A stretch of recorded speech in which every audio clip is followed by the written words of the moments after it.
The House will come to order. Members will be at their seats. The clerk has opened the roll and you may record your presence. Please rise and give your attention to the House chaplain, followed by the Pledge of Allegiance, led by Representative Schreiber. Good morning, friends. Allow me to pray for you.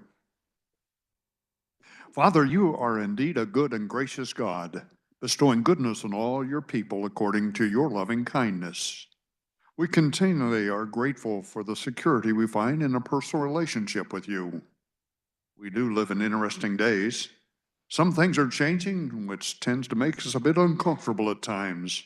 We face challenges never before thought of, yet you were aware before they even occurred. As we embrace some of these new challenges, we're going to lean heavily upon you for guidance. You see clearly what we can only see in obscurity. Would you give us your eyes, your compassion, your direction, and your wisdom as we navigate our way through what we cannot clearly see? Jeremiah 32:13 says, Ah, Lord God, behold, thou hast made the heavens and the earth by thine outstretched arm. Nothing is too difficult for thee. And it is with sound assurance that we surrender any differences we might have to you, O God, and trust you for the opportunity to mirror your love and compassion to all of our colleagues. I invite your intercession in the lives of each of these representatives. I pray the peace of God might prevail upon this deliberative body of policymakers. Renew, I pray, their desire to serve with distinction and fortitude. Remind them, if you would, how much they're loved and appreciated by so many of the people of Kansas. I now invoke your blessings and comfort upon those who are experiencing sickness of body. I would also ask your blessing upon those who may have recently experienced the trauma of disquieting news. May your peace prevail in their lives in a mighty way. In the name of the one who was and is to come, I pray. Amen. Allegiance to the flag of the United States of America and to the republic for which it stands, one nation under God, indivisible, with liberty and justice for all. Have all members had the opportunity to record their presence?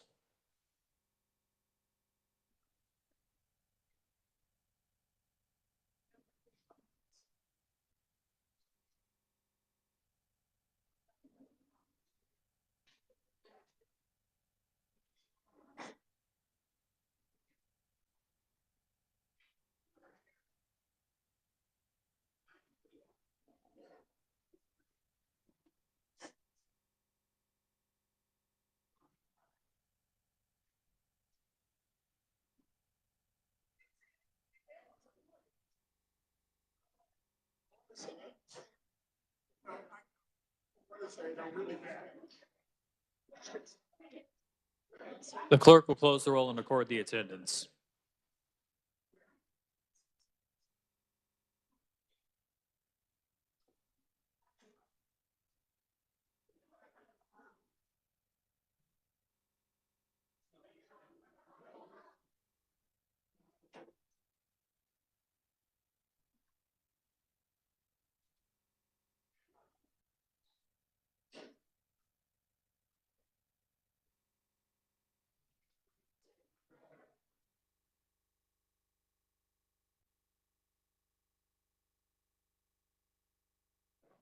Messages from the Senate, the clerk will read. Announcing passage of Senate Bill 33, substitute for Senate Bill number 33 by Committee on Assessment and Taxation and Act concerning sales taxation.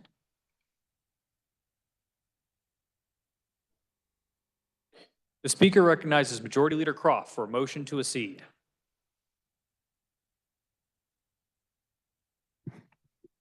Mr. Speaker, the Senate did not concur with the House amendments to Senate Bill 4 and requested a conference. I move the House accede to the request of the Senate and that a conference committee be appointed.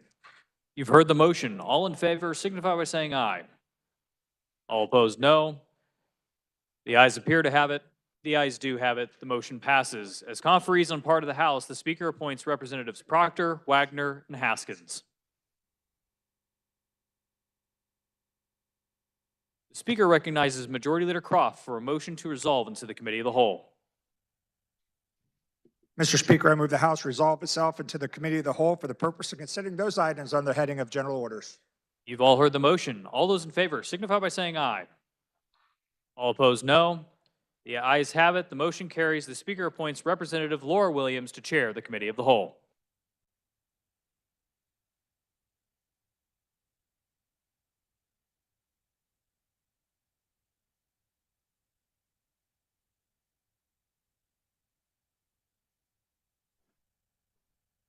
Good morning, body. All right, the first item up for business is House Bill 2054. For the purpose of carrying House Bill 2054, the chair recognizes Representative Wagner.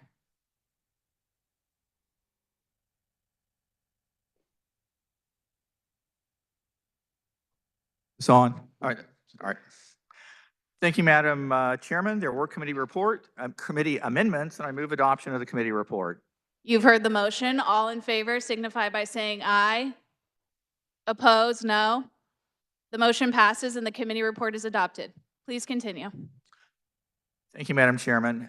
House Bill 2054, as amended, has 5 basic points. Section 1 raises limits of House races, campaign limits, to $1,000 per election for the primary and general. It raises it to $2,000 for senators and to $4,000 for statewide races. Kansas law was last changed in the 1990s, and what this bill does is barely adjust those limits for inflation.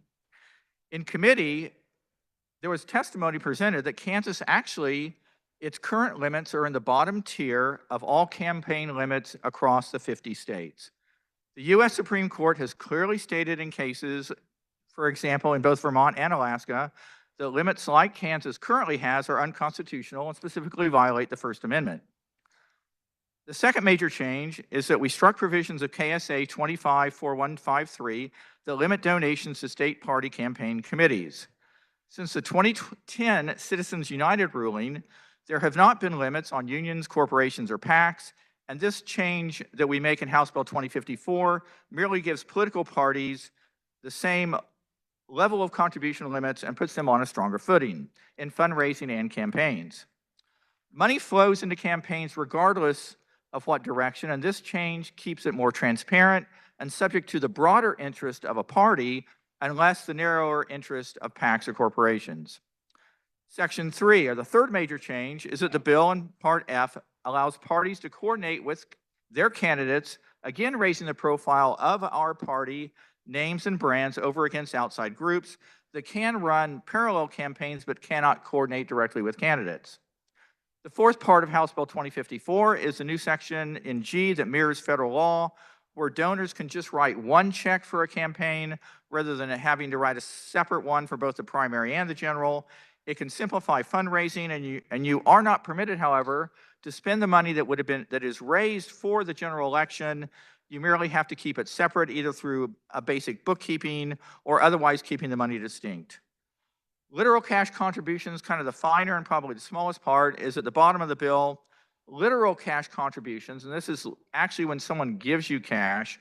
The current limit has been $100. This raises it up to $200, which again is basically just an inflationary increase. Again, such donations are considered donations and have to be reported regardless. But again, it does make it where you have folks who actually give cash to a campaign. House Bill 2054 passed committee with multiple times going back and forth. It's a very well vetted bill, I would argue. And with that, I am open for questions. Does any member desire to speak to the bill? The chair recognizes Representative Haskins.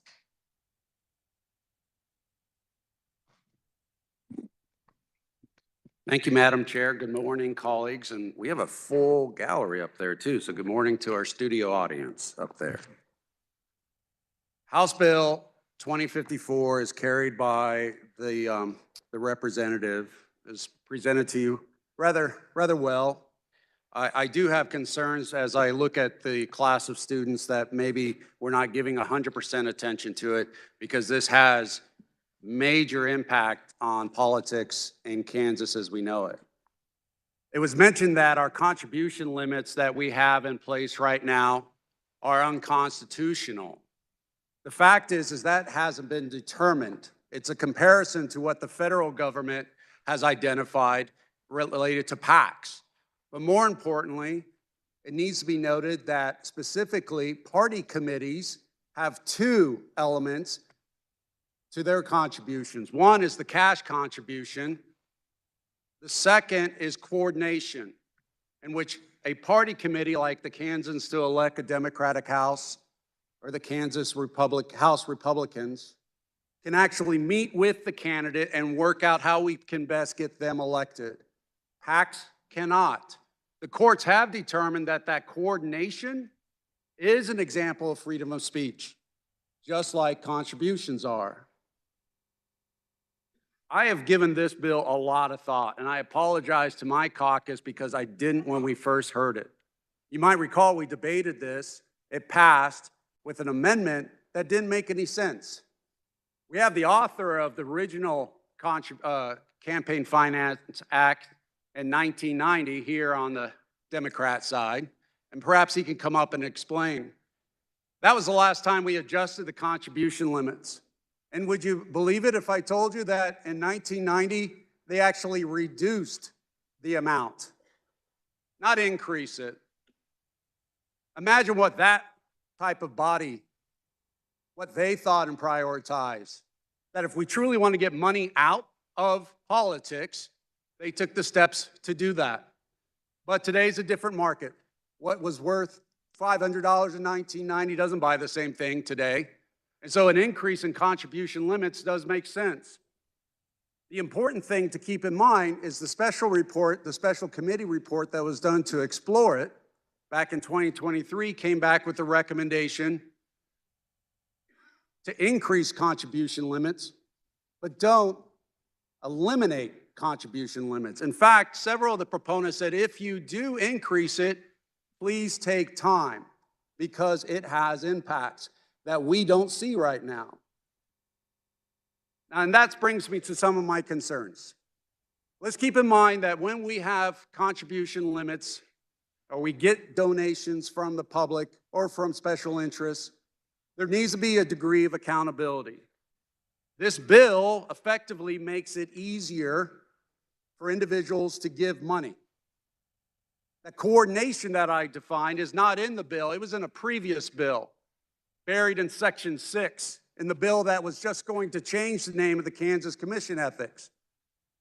Now, the special report said we need to have a more specific definition for coordination and campaign limits, contribution limits. But I ask you, why isn't the coordination in this bill that deals directly with the Campaign Finance Act, but yet that definition was buried in a previous bill under the naming of, let's change the name of the Kansas Ethics Commission. This brings up the question of we have to have transparency. Contribution limits itself, backbone of how we get people elected.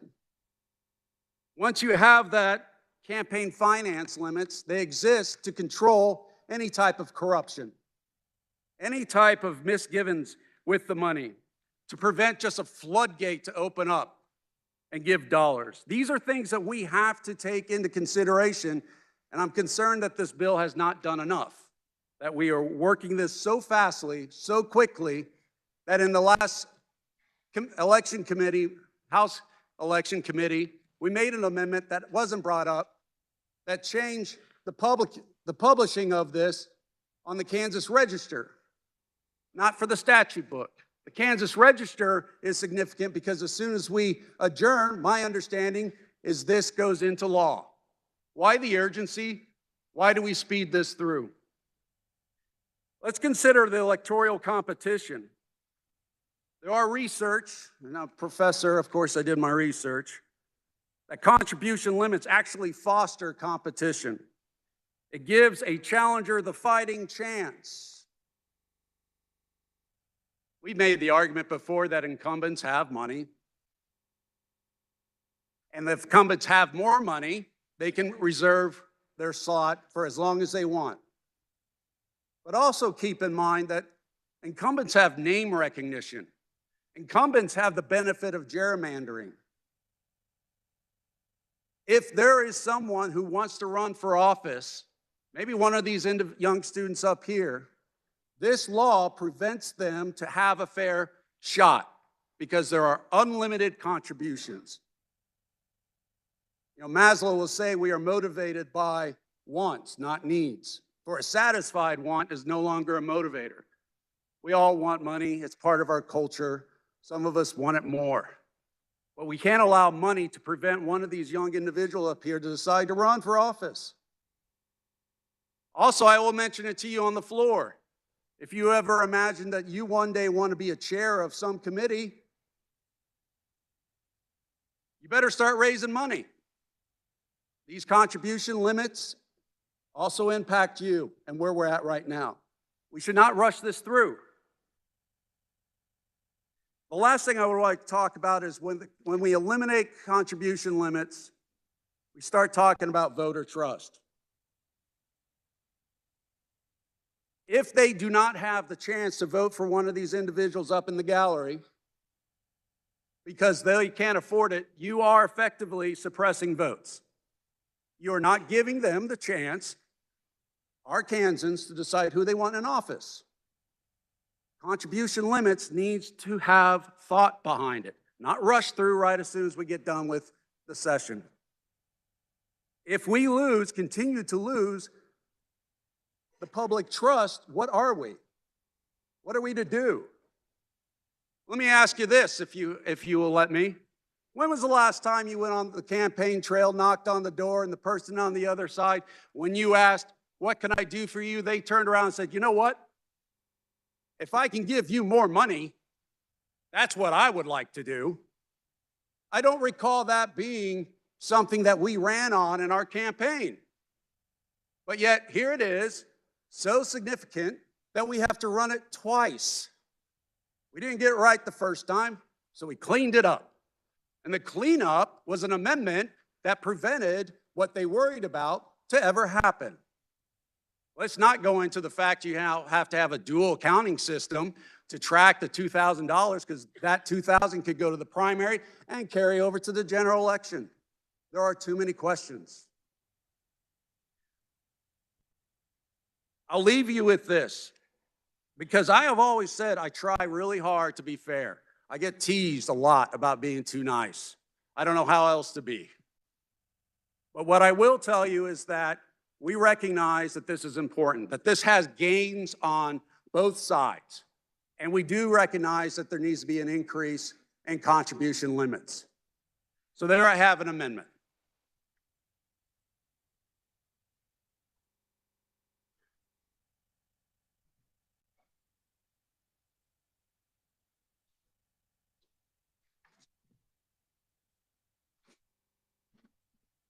The amendment pairs short. The clerk will read.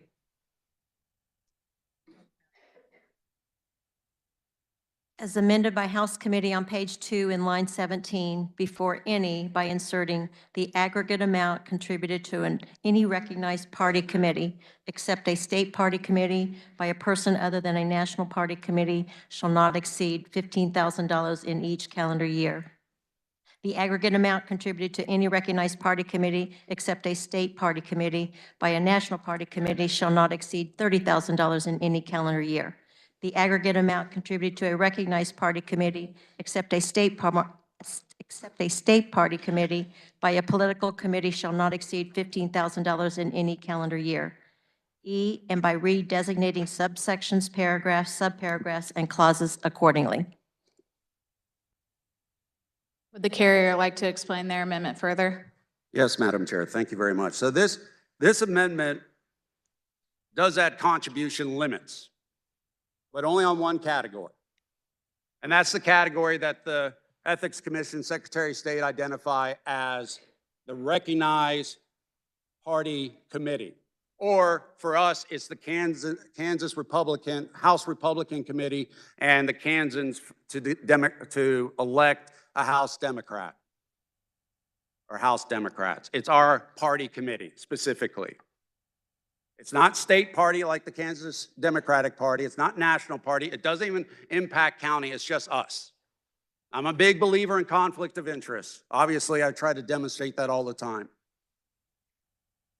Out of all the party committees, the one that is the most recognize and making sure we have the right people in these seats are our party committees. Now, the argument is like, we need all the money because it aligns with PACs, and that unlimited contribution makes the market more fair. Not arguing that. But what I do say is I want to give you the opportunity to adopt an amendment that protects us. What it does is it takes the current amount and multiplies it by 3. We can raise more money. From the national party, the limit right now is $10,000. That goes to $30,000. For all the others, it's $5,000 current. Now it goes to $15,000.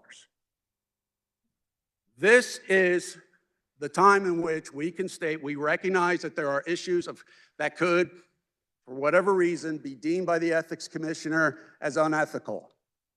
And it reminds me of what I teach my students in business, that businesses have to decide between doing what is right, and they always say, what is wrong?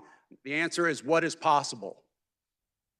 There is not as much transparency and accountability in this amendment. And so I want us to be protected. So I hope that you support this amendment. Let's give ourselves some more money, but keep in check. I'll stand for questions. Does any member wish to speak to the amendment? The chair recognizes Representative Wagner. Thank you, colleagues. This isn't a variation. We consider this an unfriendly amendment. It's a variation of an amendment that the carrier proposed in the House committee, with the exception that he changed the aspect of it applying literally to the state party, but to all the auxiliary committees, like the Republican House Campaign Committee and the Democrat parallel committees. The basic logic of why we consider this bad is that we're trying to make it where that through the party mechanism broadly considered, that you do have higher limits, you have the same footing that currently PACs and outside groups find themselves on. And so this would hamstring that goal, and I think the intent of the bill as currently written is the wiser course, and I urge you to reject this amendment. Further discussion, the chair recognizes Representative Simmons.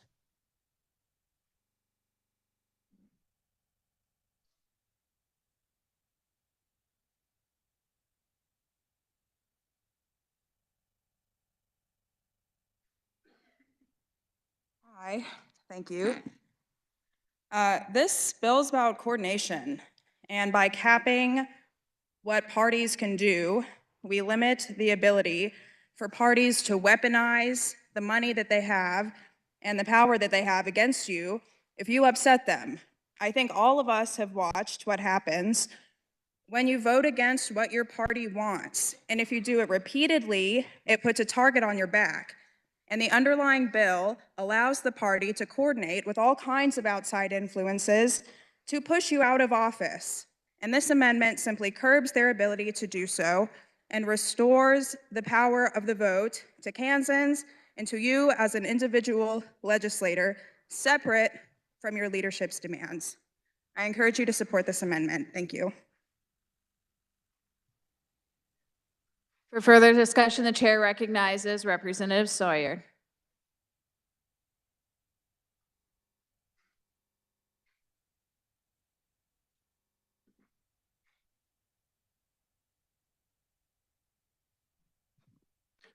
I rise in support of the amendment.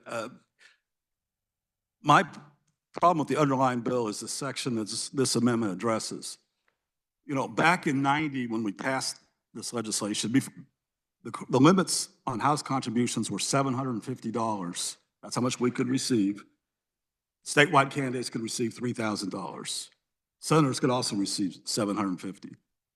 So we were trying to reform the process and force candidates to have to get more money from different people.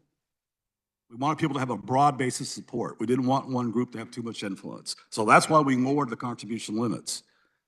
Well, the limits haven't been raised since 1990, so doubling them doesn't give me heartburn. But the part that gives me heartburn is the section that would allow party committees to accept contributions of any size. In '90, we thought it was important that party committees have an advantage, that they should be able to help their candidates. So that's why we gave them the chance to spend unlimited money helping a candidate. They can coordinate, they can work with the candidates. But we thought it was very important then that they have caps on the money they accept. If you have the ability to spend unlimited money helping candidates, you do not want somebody to come in and be able to give those party committees an unlimited amount of money. The underlying bill as it stands right now would allow anyone to give a contribution of any size to a party committee. Somebody could step in and give $2 million to a party committee, $3 million to a party committee. That party committee could then spend an unlimited amount of money helping candidates. That is a bad situation. I don't think it's a path we want to go down, and it's going to have consequences we can't even think about today. I'd urge you to support this amendment, put caps back in on what party committees can receive. Otherwise, I think we'll create a system that we're not going to like down the road. I'd urge you to support this amendment. Chair recognizes Representative Proctor.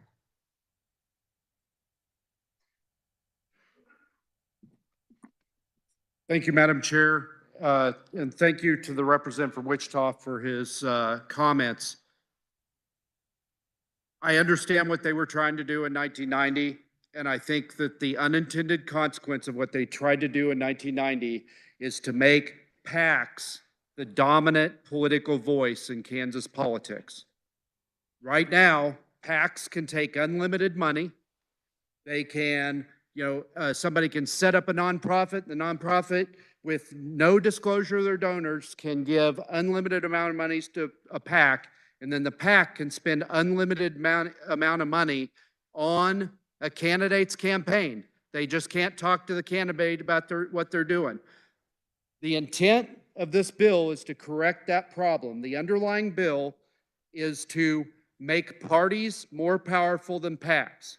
I don't know about you, but as I've gone around talking to my constituents and folks around the state about campaign finance, the constant refrain that I hear from Kansans is we need to get PAC money out of politics. This bill is your chance to do that. If we can give parties the same donation limits as the PACs to candidates, which is the same as anybody else, but allow them to take unlimited money the way PACs do, their ability to coordinate is going to make giving to a political party more appealing than giving to a political PAC, because a PAC can't coordinate with the candidate. That's how you get PAC money out of politics. I appreciate the bringer of the amendment. I believe that his intentions come from a good place, but it totally undermines the purpose of this bill, which is to get PAC money out of politics. So I ask you to oppose this amendment. For further discussion, the chair recognizes Representative Carr.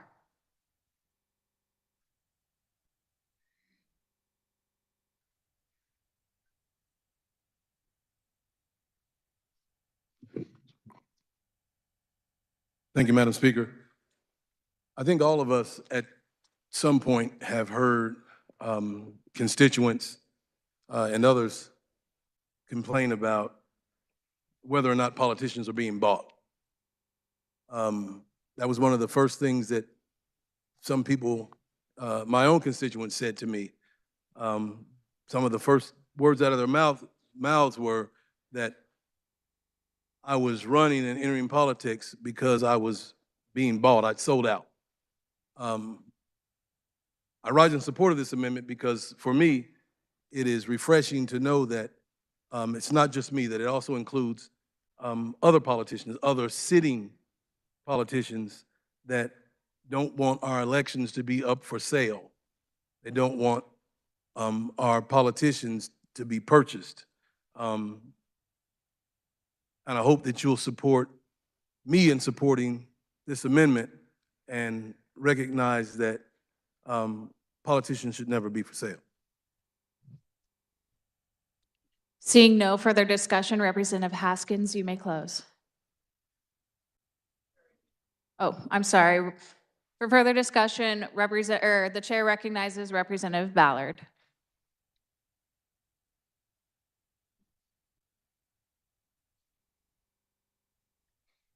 Thank you, Madam Chair, and I apologize for putting it on late. But may I ask you a question, please? For clarification. I'm sorry. My concern with what I just heard was if we're making the party more powerful than the PAC, and I think I heard that right.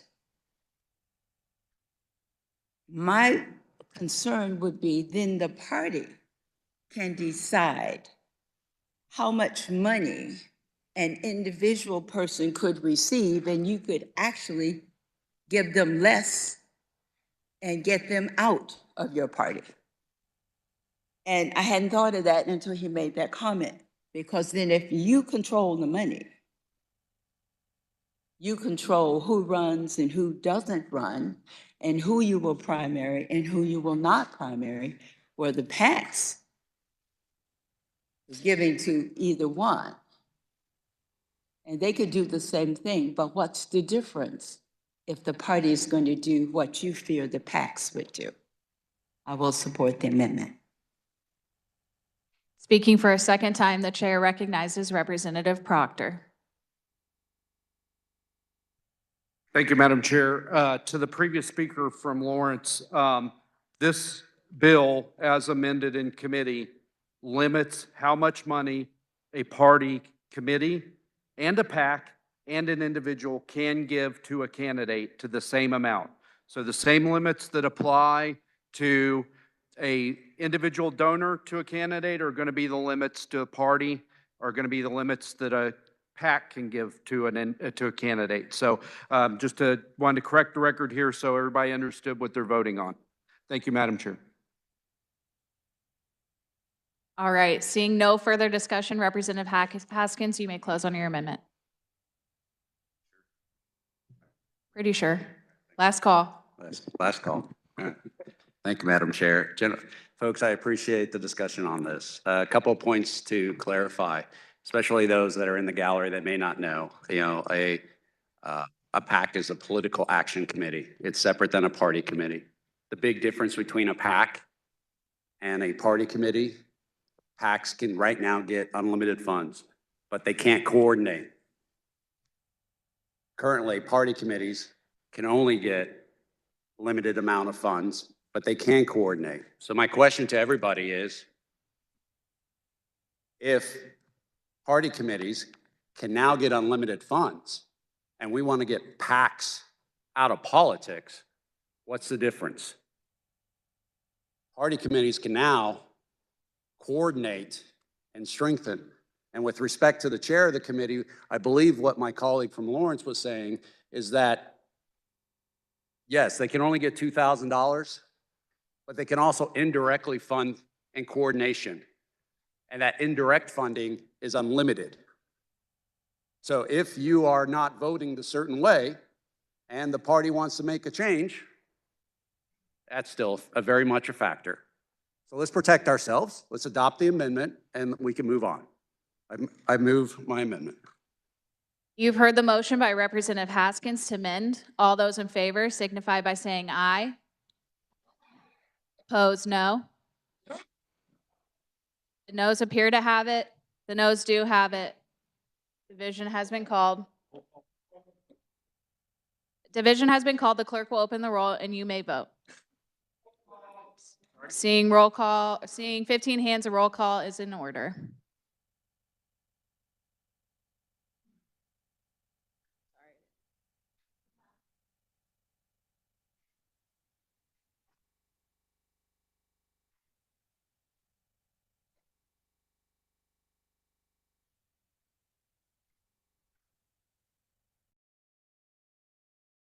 Has every member had where is it? Has every member had the opportunity to vote? The clerk will close the roll. Does any member wish to change their vote? Seeing none, with 35 yeas and 84 noes, the motion fails. Haskins, Representative Haskins, you still have the floor. Thank you, Madam Chair. I'm disappointed. I think you would know why. And also, just for the record, let's drop the term unfriendly amendment. I mean, that just comes off harsh. Nothing I do is unfriendly. I will tell you this, though. I'm getting really concerned about the bills that are coming up here. And it seems like, once again, we just pick things that will benefit us and not the state, or we do it so we can protect ourselves moving forward. Example is local ad valorem. We got rid of that last session, even though we were supposed to pay it. We didn't want to pay it, so we got rid of it. Special education funding, 92% is supposed to be spent. We don't want to spend it, so we don't. If we start cherry picking what bills will work for our advantage. Representative, please stick to the bill. If we start picking bills like House Bill 2054, then what's going to be left to our democracy? I recommend that we do not pass this. Thank you. For further discussion on the bill, the chair recognizes Representative Porter-Pershaw.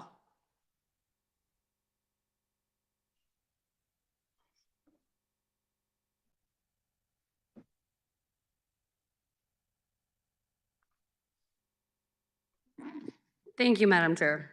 So I don't know about you all, but I don't think I knocked on one single door this year that told me that they want me to raise how much money I can raise.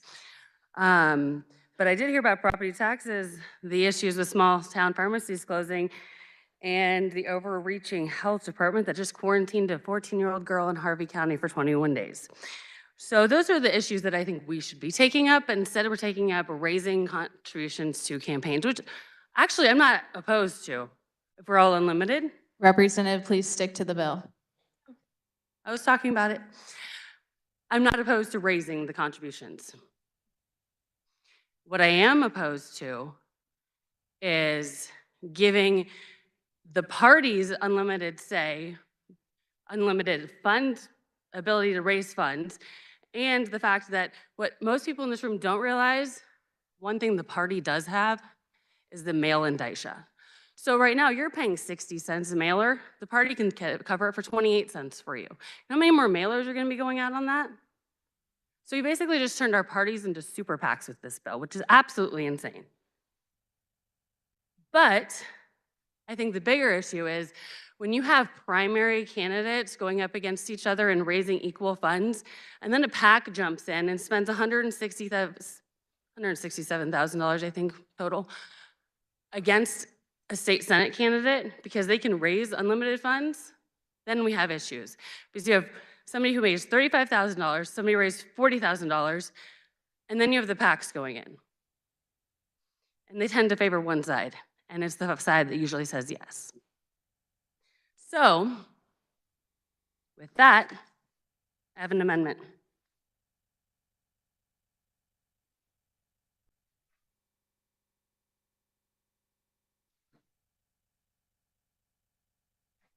The amendment appears short. The clerk will read. As amended by House Committee on page 1 in line 26 after B, by inserting the aggregate amount contributed to a political committee by a person shall not exceed $5,000 in each calendar year. C, and by redesignating subsections, paragraphs, subparagraphs, and clauses accordingly. Representative, would you like to continue to explain your amendment? Yes, so currently, the state of Kansas has PACs that are pretty much super PACs, but not designated as super PACs, which on the federal side, you have PACs and you have super PACs. Since we pretty much have just turned our parties into super PACs, we might as well turn our PACs into real PACs and limit them equally on the same footing as federal PACs, which is a contribution limit of $5,000. I'll stand for questions. To speak to the amendment, the chair recognizes Representative Wagner.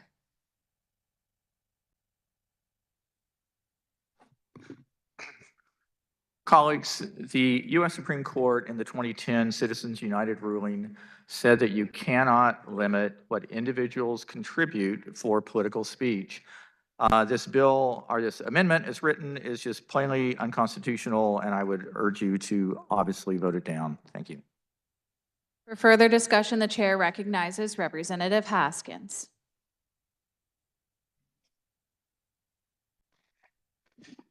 Thank you, Madam Chair. And I just want to correct a little bit. The contribution limits that are being mentioned are federal. Also, you can restrict contribution limits, and it doesn't impact freedom of speech because the groups have coordination. But with that said, yeah, let's put a limit on PACs. I say vote yes. Let's do it.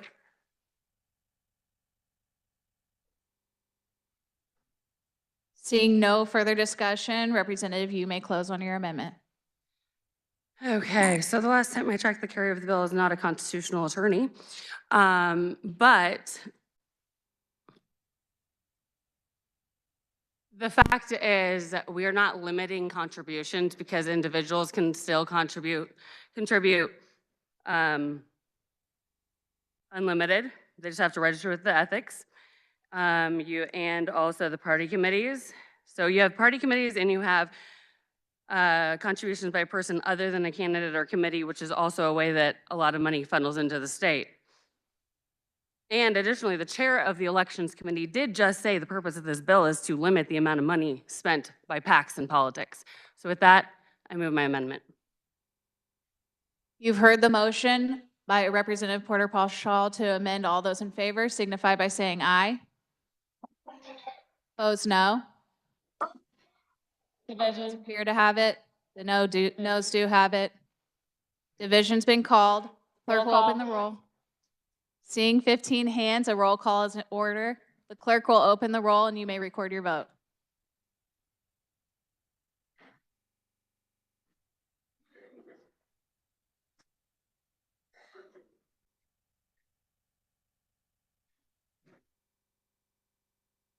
Has every member had the opportunity to vote?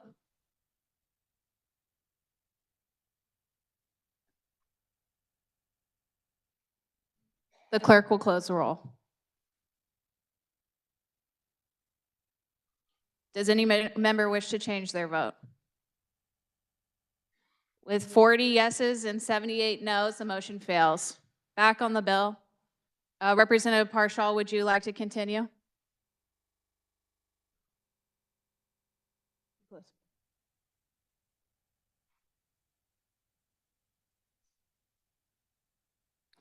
Okay, well, I guess I'll just say thank you for considering that amendment, and hopefully you can actually move on to property tax relief. Thank you. Back on the bill, the chair recognizes Representative Sawyer Clayton. Thank you, Madam Chair. I would just like to voice some concerns for this bill since it appears that we have been unable to fix it on the floor. My main concerns with this is that what we are doing is essentially increasing the powers of would-be party bosses. And this would be for the Republican side and for the Democratic side, both of which I am quite familiar with. I do not think that this does what a lot of you think it is going to do. There are a number of would-be donors that are at least located in Kansas that have a finite amount of funds, and instead of larger amounts of those funds going, say, to new legislators to keep them in their spots, they're going to give that to people who are running for leadership. It will take the power away, essentially, from the average people of Kansas. I might have people in my amazing district that can very well max out to me, but that's not the case for most of you. This takes party or power away from the people, which is the intention of democracy, and puts it in the hands of potential party bosses. And guys, we don't want to be like Illinois. I don't like seeing that on my side, that's for sure. And I certainly didn't like seeing it on the other side of the aisle. This does not do what we want it to do. I urge a strong no. It sets in precedence dangerous, dangerous policies that really erode away at democracy. And Kansas is a state that I am proud to say stands strong for democracy and for the power of the people, both wealthy and otherwise. I urge a no. Thank you. Seeing no further discussion, Representative Wagner, you may close.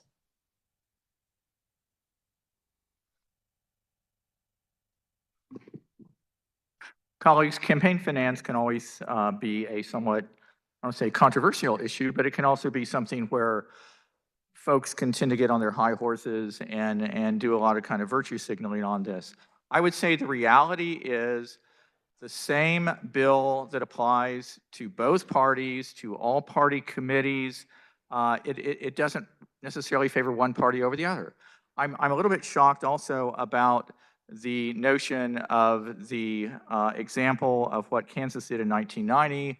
That was, again, might have been a feel-good measure, but in the end, in current court ruling, that's exactly what happened in Alaska, which prompted the U.S. Supreme Court to overrule the Ninth Circuit, and say that they could not be reducing limits on campaign contributions, that political speech is First Amendment speech, is protected speech, and we need to respect that. This bill tweaks some things very simply for inflation and such, and it follows court rulings. The bill has obviously no fiscal note as far as the state is concerned. It had proponents and opponents, as you can see here. But again, it functions effectively with what the current legal environment is. It functions effectively with what inflation has done. It brings us in line with current court opinions and, frankly, practical common sense. And with that, Madam Chairman, I move that when the committee rises and reports, we report House Bill 2054 favorably for passage. You've heard the motion by Representative Wagner to report House Bill 2054 favorably. All those in favor signify by saying aye. All opposed, no. The ayes appear to have it. The ayes do have it. Motion passes. This concludes our general order. The chair recognizes the majority leader. Madam Chair, I move we rise and report. You've heard the motion to rise and report. All in favor signify by saying aye. Opposed, no. Motion passes.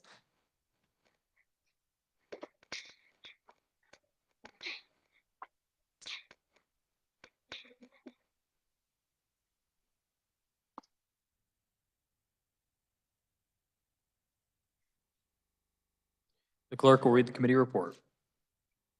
Mr. Speaker, your committee of the whole recommends that HB 2054 be passed as amended. The Speaker recognizes Representative Laura Williams to adopt the committee of the whole report. Mr. Chair, I move the adoption of the committee report.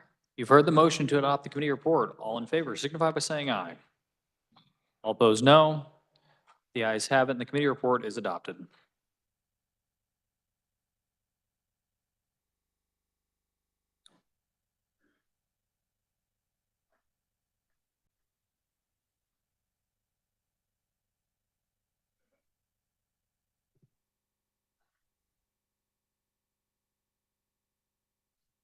Any committee reports, clerk will read.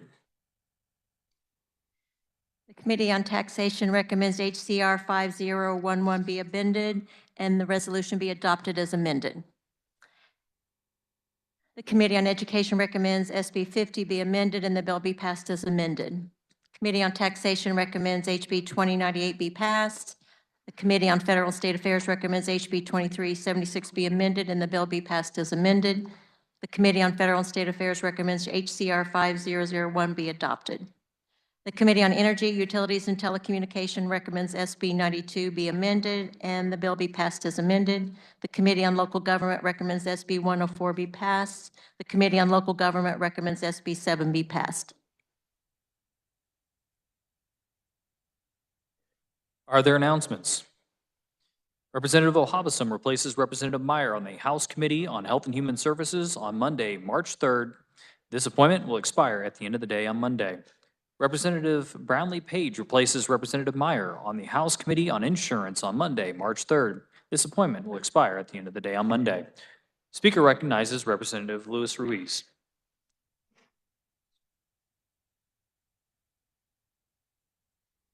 Thank you, Mr. Chairman. And just a reminder, today at the Pinnacle over here on Kansas is the Burger Bar, sponsored by the Kansas Association of Beverage Retailers. All legislators are invited. Hope to see you there. Thank you, Mr. Chairman. Speaker Hawkins. Thank you, Mr. Speaker Pro Tem. Today is Aviation Day at the Capitol. This is a gathering of Kansas airport managers, manufacturers, suppliers, and aviation businesses of all sizes. There are many exhibit booths on the first floor highlighting the $21 billion economic impact that aviation brings to our state. And many of our guests are in the gallery today. Please welcome them to the Kansas House.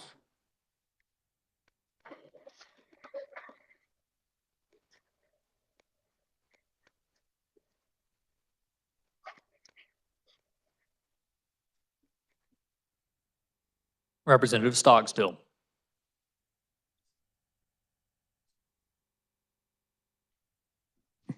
Thank you, Mr. Chair. Democrats, we will have agenda tomorrow morning, 8:30, 152 South, 8:30. Thank you, Mr. Chair.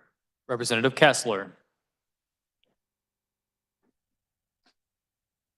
Thank you, Mr. Chair. I just wanted to add to what the representative previous said. The Pennant has the burger bar, but it is upstairs. I guess it kind of looks like some of it's closed off, but if it is upstairs, that's where it'll be. Thank you. Representative Turk.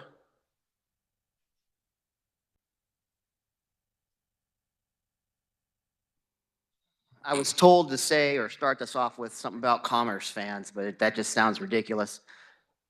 Today, Commerce Committee will have a closed-door executive session to start off our committee, so just be prepared.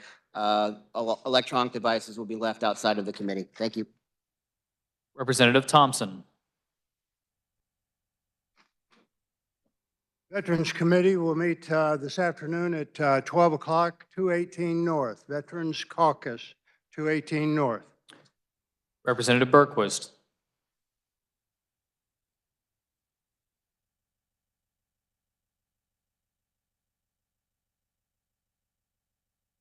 Thank you, Mr. Speaker. This particular day is a good day to celebrate 100 years of the time that Cessna, Stearman, and Beach by name, those three individuals came together and started a company called the Travel Air Company in Wichita. And they had done aviation things, all three of them, before that, and they also did much after that. But at that time, they started the largest aircraft company in the world until 1929 in Wichita. Happy Aviation Day. Representative Wassinger.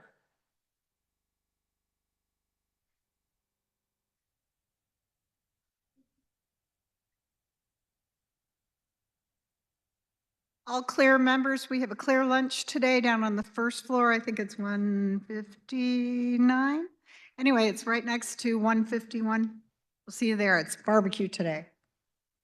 Seeing no further announcements, the Speaker recognizes the Majority Leader for a motion to adjourn. Okay, real quick, remember OA lunch is on the 18th. You turn in your RSVP to 149 South. I know today is technically the deadline. They are going to extend it through the rest of this week. They've gotten permission to do that so they can get the numbers right. Republicans, we will calendar tomorrow morning at 8:30 in the old Supreme Court. Mr. Speaker, I move the House adjourn until Tuesday, March 4th at 11 a.m. You've heard the motion. All in favor signify by saying aye. All opposed, no.